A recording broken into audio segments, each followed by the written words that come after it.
All right. Don't mind us. We are just here catching our cruise in the studio with our cameraman and the studio managers. Well, we're glad to have you back on Sunrise and Soul Television. And we did tell you earlier that we are going to be having a conversation on hypertension. And today in the studio, we have Dr. Chuka Onyema. He's a consultant cardiologist at Lex Ekweme Federal Teaching Hospital here in Abakaliki. Sir, you're welcome to the program. Thank you very much. All right, just going straight through what we have today. When we talk about hypertension, what precisely are we talking about? Well, this is something that so many people have questions about. Occasionally, you have people talking about hypertension. Other times, nobody knows what it's all about. What really is this hypertension thing? Well, let me put it simply in a simple way. Hypertension has to do with the fact that at some time, some people will have the pressure very high. That's the pressure that the blood moves around the body with, now too high, affecting the vessels. Okay, ideally, the body has a particular pressure within which the heart pushes blood all over the place. Now, when this pressure goes higher than it should, then it causes all the problems. Okay, just like one of the common ways I can describe it is like your sumo. Most people in Abakaliki use a borehole and use a sumo to pump water up. Okay, so now if the pressure coming from the sumo is too high, it can cause a lot of havoc. It can blow the pipes in the compound, can even cause other damage here and there. So now, but if the pressure is also too low, we don't get water getting to the topmost floors. Yes, so the body needs to have a particular range where the pressure is not too high, it's not too low, to get blood around the body.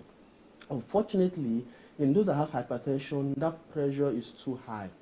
And because it's too high, it's causing damage.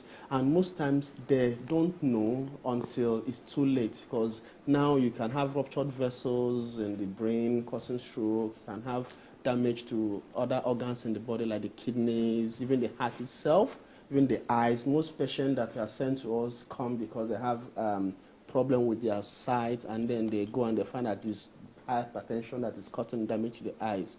So the main bottom line is that the pressure with which blood is going around the body is too high. Okay. So when you were trying to help us understand what hypertension is, you said most people actually have it without knowing. And I was thinking, is that why it's called the silent killer? Thank you for that, pointing that out. It is known as the silent killer for one reason.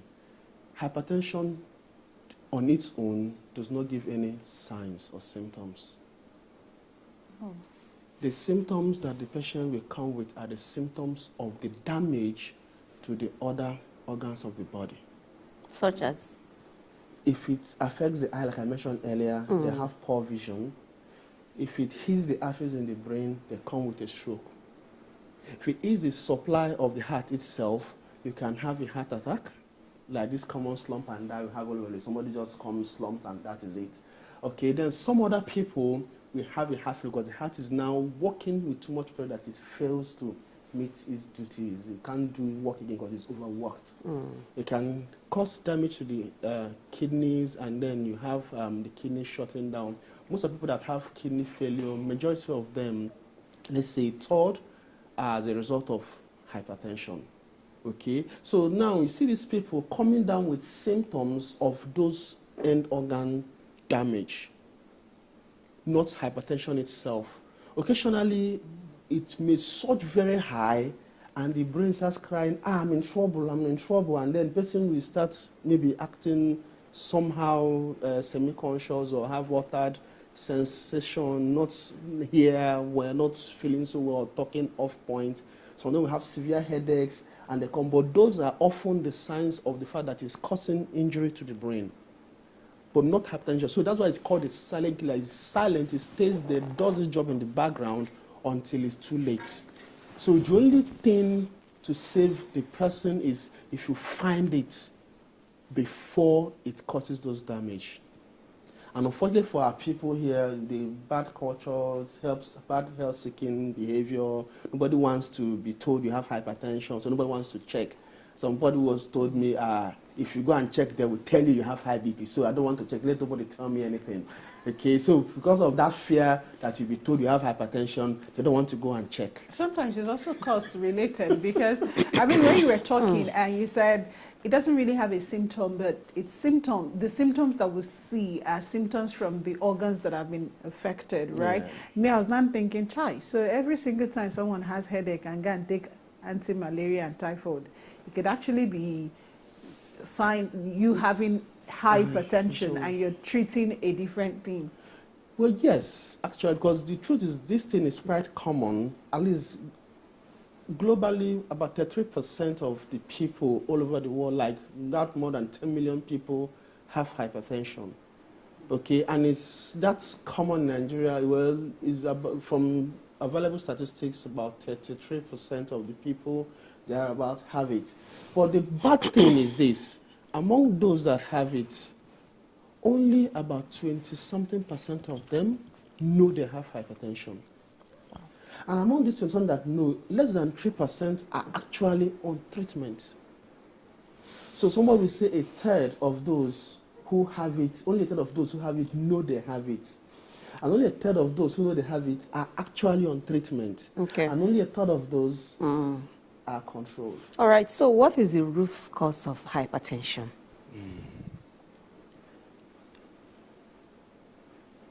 About 90%, 90-95% of people who have hypertension is what my friend will call follow-come in the local parlance. It's genetic, they are born with the genes. 90%? Yeah. Oh, wow, that's high. That's yes. So majority of Sorry, those. no verse. Sorry, look, no verse. Sorry, sorry, no verse. This is serious. No verse. You're saying that if a parent has high blood pressure, there is every possibility that that parent will give birth to a child who is born with high blood pressure. The child is born with the genetic makeup to have high blood pressure. Question is when it will manifest. There are two different things. One, you are born with the gene, just like, okay, how do I put it now? You have two dark-skinned parents have a child that is fair. Yes, they did not manifest the fair skin color, but they have the genetics. Maybe one of both sides may have a parent that are fair. And now they got the gene but did not manifest. But now they have a child that is very fair. And they'll tell you, I look like my mom, that mom is very fair. Okay? So some people call it kind of penetrance or kind of, that's the way the genetics manifest. Okay? So the same thing, 90-95% of those who have hypertension are born with the genes. Question is, how does it manifest? And that depends on several factors. One, the closer you are to 40 or above 40, the more likely it may manifest. Something like for women, most women, by the time they get close to menopause, the normal hormonal buildup of a woman has this protective effect on the woman, okay, such that such women, by the time some of them, when they get pregnant, it shows up a bit, because at the time they're pregnant, most of those hormones are shut down to allow the baby grow. It manifests, then after they have their baby, it goes down again, okay? And the BP goes, they say, the BP has gone down, it's fine. But then by the time they get close to menopause, you now see it coming to stay, because at that point, most of those hormonal interplay is being taken off. At the same time, for men too, as they get older, there's a likelihood that it will manifest at that time. Then also the lifestyle of the person, what part of what will cause that with age is the arteries get stiffer. They're not as compliant and elastic as they used to be. So the resilience they have to buffer the pressure is now not as effective, as efficient as it used to be, and that can lead to that. Okay? Now, another funny thing is our lifestyle, which is the major problem. Take, for instance, obesity. Okay. The bigger a person is, most patients that are obese have close to 5 times more risk of manifesting with hypertension. Imagine carrying the engine of a small Toyota Camry and put it on a 911 You can imagine that, okay, the extra load, the extra fat, the accelerated stiffening of the arteries, and then everything goes, so it makes a mess of the whole thing, okay? So obesity is one problem, and you see that obesity is now like a norm. If you're not obese, some people even say you are not healthy, you are not well kept now. So now that we're looking for shape. among the Gen Z and the new generation, what the old folks will prefer that, yes, the sign that a woman is being taken care of is when she's big, that the husband is feeding her very well, and that is the thing that people, so most people want to get big. And also the way we eat too, we are now taking a lot of junk and trash. That is playing a lot of roles. And then the other common problem with our habits is the diet we eat. It's been shown that when you add a lot of salt, added salt to your food, it increases your risk of developing hypertension. They think, there's not much salt on this. Give me table salt, pam, pam, pam. You add it to your food, you are looking for trouble. Are you saying the salt that is cooked? Because if you don't add salt to the food, it will not be tasty. Are you saying the salt that is cooked or the salt that is uncooked? Uncooked salt is the major culprit. But even when you are cooking and you put more salt than you should, you are still looking for trouble. I mean, Laura likes eating tapioca, and you cannot eat tapioca without salt. Well, I think I get what you're trying to say, because you remember there was this period, a lot of people died from... that was Lassa not Lassa fever. When the the Ebola period, yes, that people were told to go and bath with salt and all that, and they drank a lot of salt, and a lot of people just checked out. But which brings me to, are there types of hypertension? Because people will say they have a hypertension. Are there types? Like, I know that somebody has mentioned that maybe there are 4 types of hypertension and all that. Are there really types of hypertension, or hypertension is just hypertension? Outside the low BP, we know that there's a high and a low BP, which you inferred to during your talk. Are there types of hypertension? Okay. Hypertension has to do, okay, the types, well, first of all, there's the one we call the essential hypertension, which is this genetic one I told you about. There's nothing causing it, just genetics. You are born with the genes. As you grow, you manifest it. And then your lifestyle can make it manifest earlier or later, okay? Then there's the secondary hypertension, where the person has another condition that causes their blood pressures to go high. In that situation, when you take care of the secondary condition, the blood pressure drops. For instance, most people that have hyperthyroidism, when the thyroid gland is hyperfunctioning, have a lot of thyroid hormone pushing the system, because it's like push the pedal on the accelerator and let everything go fast, go high in the system. That is one condition. Some other condition, if the adrenals are not working well, sometimes it can even be the drugs people take. So in this era, people are taking anything they see. Many funny so-called supplements in the market, and then a lot of things being marketed to our people. So now when you have some of these things being taken in, they can also cause the blood pressure to surge. So now what we do as doctors when you come to us is to find out, is this the essential type or the secondary type? If the essential type, then you go ahead with managing it. Because you don't treat it, it doesn't go, you just manage it. But if it's the secondary type, you find out what that cause is and you address it. And find out most of the time when you treat the cause, the blood pressure drops. Okay, so I've heard a whole lot about blood pressure from you this morning. In fact, you used an analogy, sumo, that pumps water. So I'm thinking that that means there should be a particular pressure that, blood has to be pumped so that it's normal, right? And that means when that is exceeded, it becomes a problem. So may we know what this normal blood pressure should be? And is it as soon as it's exceeded? I mean, as soon as it becomes high, the person now has hypertension. Another question is, high blood pressure and hypertension, is it the same? They are just synonyms that are used for each other. High blood pressure, hypertension, they are just talking about the same thing. Okay. Now, coming to the level, It depends on whether you are talking, okay, for us in the hospital, in the clinic, because most times when you come to the hospital, you are anxious, you are afraid. Are they going to say, I have high BP today now? What are they going to get? Just the fact that they've seen doctors in white coat can make people anxious. So we peg the cutoff at the systolic. There are 2 blood pressure readings. We take the systolic, the diastolic, okay?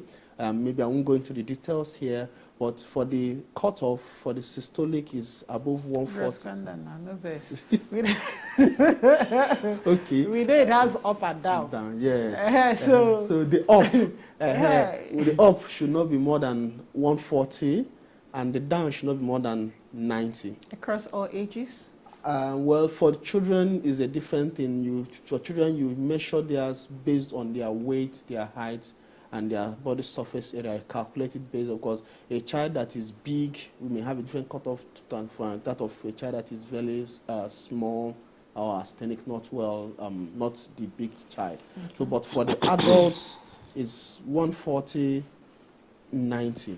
However, at home, if you have your own home blood pressure measurements, where you're supposed to be in your comfort zone and relaxed, the cutoff is 135/85. Okay. Should be more than 135, should be more than 85. And then there's also this other issue. Some people, there's this problem that we've seen where some people will have high blood pressure in the night. The ideal thing is when you go to bed, your blood pressure should drop. And then when you wake up in the morning, it comes up. But for some people, that drop does not happen. That one is why sometimes you see people go to bed and wake up with a stroke. And they say, she never had high BP. All time they come to the hospital, the BP has always been normal. Nobody has ever seen high blood pressure. No lie. The person may have been having high blood pressure in the night. I've served a couple of them. I've seen the hospital. We do this ambulatory blood tests and see it. And there was one particular one, and know that once it's 12 midnight, her blood pressure shoots up. And then by 6 a.m. the next morning, it drops to normal and it never goes above 120. So that's another thing altogether. Okay, so for the night, it shouldn't be more than 120 for the up or 70 for the down. All right, that brings me to my next question. What are the things to look out for? Like, what are the signs and symptoms of high blood pressure? I mean, for the layman, the things you should notice in your body and start thinking, okay, I'm having issues, let me go see a doctor. What are those signs and symptoms? Like I said earlier, it's called a silent killer for a reason. It doesn't give you any signs. By the time you're having signs, the signs you're having are the signs of complications. So my take home for everybody is don't wait for the signs. It may be too late. Because if the heart is already in failure, it's in failure. It's not the same as when it's not in failure. How do I mean? Someone that comes to me with just hypertension, less than 5,000 naira a month is enough to control, take your drugs. But you come down with heart failure, one of the drugs I give you is almost 15 to 20,000 in addition to other drugs. So it costs you a lot more to control the complication plus the hypertension. So when you're waiting for the complication to come, to have the signs and symptoms, it may be late. The teaching is go check yourself, know your numbers. From what time? Because what you're telling us now, your body mass index is an issue. Yes. As an adult. Now, we don't know. What I'm driving at is, at what point should you start checking for high BP or low BP? Okay. As an adult, I know that even in children, most times, like you said, is an opportunistic disease, or so to say. Sometimes some pregnant women, when they are pregnant, you have a pregnancy-induced hypertension. Yeah. So at what point would you now start going to check? I'll use two things. I'll point two things. First of all, if your lifestyle involves any of the risk factors, know you are at risk. You smoke, you take a lot of you take alcohol, okay, your life is full of stress, you take a lot of added salt, you are mostly inactive, most of your day, your life activities involve sitting in one place. So you're saying that sedentary positions are not okay. Beautiful. So once you're sedentary, you're not active, physically active, know that you are at higher risk. So it means you should check more frequently than the person that doesn't have these other risk factors I mentioned about now. However, my advice to everybody is, once you can, no matter your age, especially when you are an adult above 18, make a habit of checking your blood pressure at least once every other week, if not every week. If you have the risk factors, check weekly at least. If you don't have the, you are a more active person, you don't smoke, you don't drink, you're not obese, and then you don't have some of the other things I mentioned, the genetic features are not there, none of your parents have hypertension, you can do it once every other week. But once you have any of the risk factors, family history, check every week. It doesn't take you anything. Just put the cough, check your number, and you'll go. This is something you can do in a few, in 5 minutes, you're done. Yeah, sorry. This checking for BP, you did mention that some don't have BP in the morning, some have late at night. Now, in Africa, or let me even say in Nigeria, we are fond of saying the best time to check for your BP is in the night. Now, you're telling us a different story. That's it's not everybody that the BP will be up in the morning. So for those whose BP might be up at night, what do they do? Especially when they don't even have the, what do you call it now? This sphygmomanometer. Yes, for measuring the BP and determining if they are okay. And also, we were told growing up that when you have the up being 120 and the down should be 80, that is okay. Anything above that, for an adult, that means you're already going high. Because I did know you remember there was a day I told you that it's like my BP is high. I was having this headache and, types of headache and all that. And when I went to check, my BP was like 135/90 that day. Yeah. So I started panicking that because in my head, I'm not a medical person, it should be 120, 80. Yeah. So what do you say to that? Okay, 120/80 is actually the optimal level for most people. Okay. Now, you are lucky. There are very few small percentage of people that when the blood pressure goes high, they start having headaches. That could be a pointer for those people. You notice that your vision suddenly starts changing. You're not seeing very well as you used to. You need to keep an eye on it and check. Now, for those that I talked about that had the dip in the night, they came to me with signs of end organ damage. We are not seeing features that something is causing harm to the organs. I'll have to now investigate to see where is it coming from. And it was along the line that we found out they had, because the test you do is not a routine thing you do. Okay. However, the advice is still the same thing. Regular checking, and then make a date. Most people that own a car in this state serve their vehicle almost every other month. Why? So that it doesn't stop them on the road, doesn't keep them stopped optimal performance. Nobody go for a checkup year in, year out. Many people are forced by their employers to go for a regular check. So if we have that same habit that you have when maintaining your car, to maintaining your body, I think it makes sense, because by the time you go for a regular checkup, at least once a month or once in 2 months, the doctors are able to pick out those early warning signs and can now go the extra mile and do the extra tests.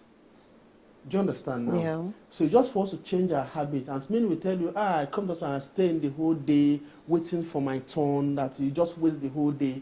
But that same man will come to the mechanic and sit and cross his leg and wait for them to fix his car. There is beer to drink, there is gist. You will be gisting with others. Yeah, well, yes, but you see other patients to gist with as you are waiting. So you sit down, you wait till they fix your vehicle before you go. But when you come to the hospital, you are angry that they are keeping you for long. The fear that you come to the hospital with one sickness and go with another, maybe 3 extra. That also puts fear. So. And that is a problem we need to change in our mentality, because the truth is this: we are handicapped in this part of the world that we don't have what it takes to address many health conditions. For instance, someone that needs cardiac catheterization for a heart attack, we need to fly to either Abuja or Lagos or Port Harcourt to get help for it. It's not here in the state. So we prefer to catch the person before it gets to that point. But people will not come when you can get them at that point. Do you understand? So most people present late when things are already far gone. So the only way, and you see the women, talk about the women, yes, they have the advantage of having health insurance, taking care of them, and have to pay out of pocket. I wish our government will extend the national health insurance thing or the state health insurance thing to more people so that they won't be afraid of the cost of coming to the hospital. Because the more we can get people to come regularly for checks, the more likely we can catch most, if not all, of these conditions on time when it is easy and cheaper to control, to treat, to manage. All right, Doc, and this is not a conversation that we would finish in one day.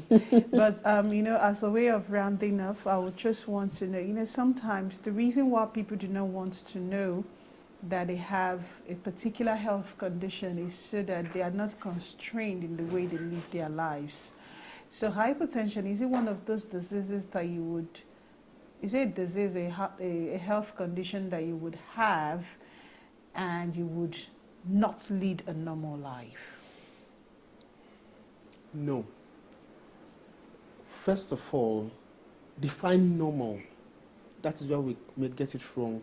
For a young man, normal is I'm able to go to the club, take a bottle of what's this common popular hot drink that's about Hennessy or Hennessy. Finish it, then smoke all the thing I want to smoke, then the next day I'm back on the road, and then I stop at the roadside, take these buns and things, and then that is for him what is normal. But that is not normal, okay? So part of the things about this is how to change your lifestyle.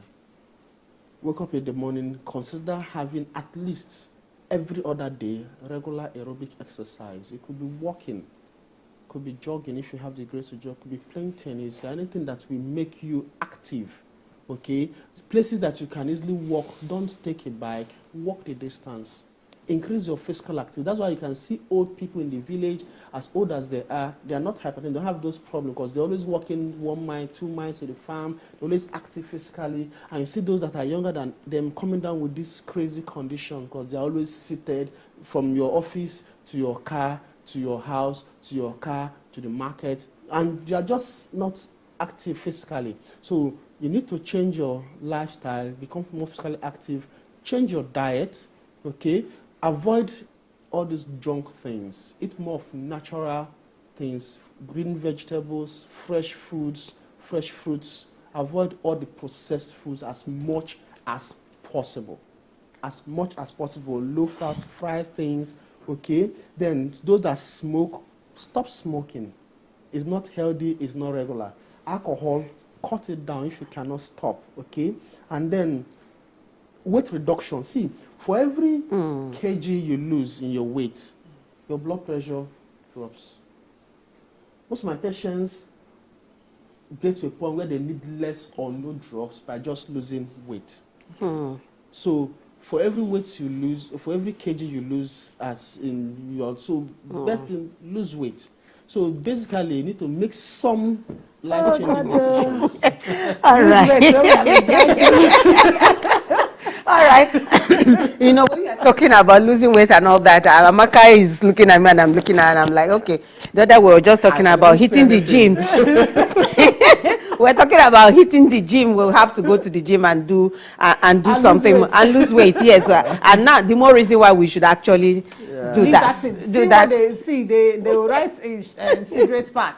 Smokers are liable to die young. And my friend will say, and my father was smoking. He died 100 and his grandfather he died. But he did mention because our grandfathers, our grandparents, their food was orange. Whatever thing they ate had all the colors that made the food more nutritious than what we are eating now. I know me, I eat here, the village girl. Anyway, that's how we are going to be saying thank you to Dr. Chuka Onyema, consultant cardiologist of Alex Ekweme Federal University Teaching Hospital here in Abakaliki. It was a pleasure having you, sir. Thank you. Thank you for being on the show today. Amaka.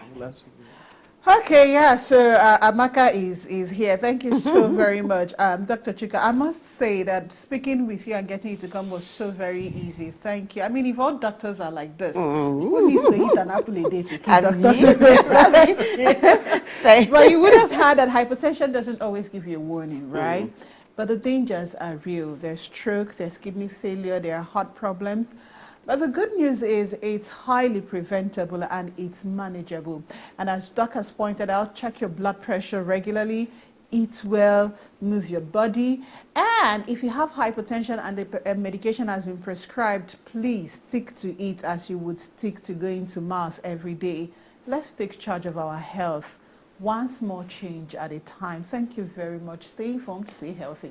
And I want to say very thank you for being with us on the show today. Like we've pointed out, that your body mass index is very key to staying healthy. So it's not about, you know, dropping all the junk into your mouth and your system. And again, please, let's do whatever we can to ensure that we stay healthy. For a healthy body is a healthy nation, and that means a wealthy nation. Many thanks for being with us today. I am Laura Amaze.